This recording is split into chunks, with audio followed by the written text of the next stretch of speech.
নামাজ কালাম পড়ে না, ইবলিস শয়তানের নানা। আছে না?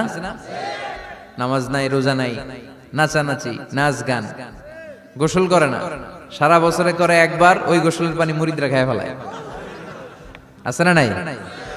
নামাজ রোজা করে না, ইবলিস শয়তানের নানা। ধর্মের একখান খুঁটি ধইরা কয়দিন করবা হয়রানি।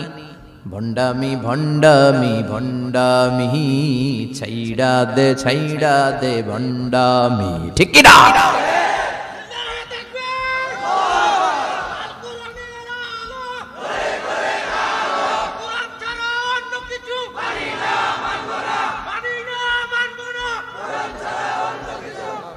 তো এই ভণ্ড পীর ও পীর, আমার নানা ভাইও পীর। কথা কন, পীরে পীরে পার্থক্য আছে না নাই? পীরে পীরে পার্থক্য আছে, এজন্য পীর চিন্তা হবে। এদেশে এই পাক ভারতে ইসলাম প্রচারে ওলিয়া উলিয়াদের, পীর মাশায়েখদের অবদানের কোনো শেষ নাই, কিন্তু চিন্তা হবে, কষ্টি পাথর দিয়ে যাচাই করে নিতে হবে। কারণ এই পীরের আদলে অনেক ভণ্ড এই বাংলার জমিন আছে না নাই? এই ভণ্ডদের সাথে আমাদের কোনো সম্পর্ক নাই। ওনার দরবারে আলোচনা হয়, সাইয়্যিদ কামালউদ্দিন জাফরি সাহেব যায়, আমরা যাই, দেশ বরেণ্য ওলামায়ে কেরামরা যায়, যারা হকের কথা বলে, যারা কোরআন সুন্নাহর আলোকে বলে, কোনো ভণ্ডামি নাই। যাবেন, প্রতি বছর যাবেন। আল্লাহ ডেকে বলে, গোলাম আমি হলাম গাফিরুয যামব কাবিলুত তাওব। আমার কাজ হলো ক্ষমা করা, আমার কাজ হলো তওবা কবুল করা।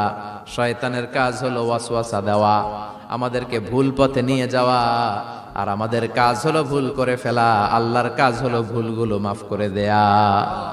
আল্লাহ ডেকে বলে, গোলাম তোরা যদি ভুল না করতি, তোরা যদি পাপ না করতি, তোরা যদি অন্যায় না করতি, তোদেরকে ধ্বংস করে দিয়ে এমন একটা জাতি আমি এই দুনিয়ার বুকে তৈরি করতাম, যারা সকালবেলা ভুল করে দুপুরে মাফ চাইতো, দুপুরে ভুল করে রাত্রে মাফ চাইতো, আজকে ভুল করে আগামীকাল মাফ চাইতো, আর আমি আল্লাহ গুনাহগুলো তাদের সব ক্ষমা করে দিতাম।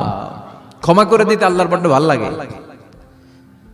বান্দা আল্লাহর কাছে বারবার চাক, চোখের পানি ছাড়ুক, এটা আল্লাহ পছন্দ করে।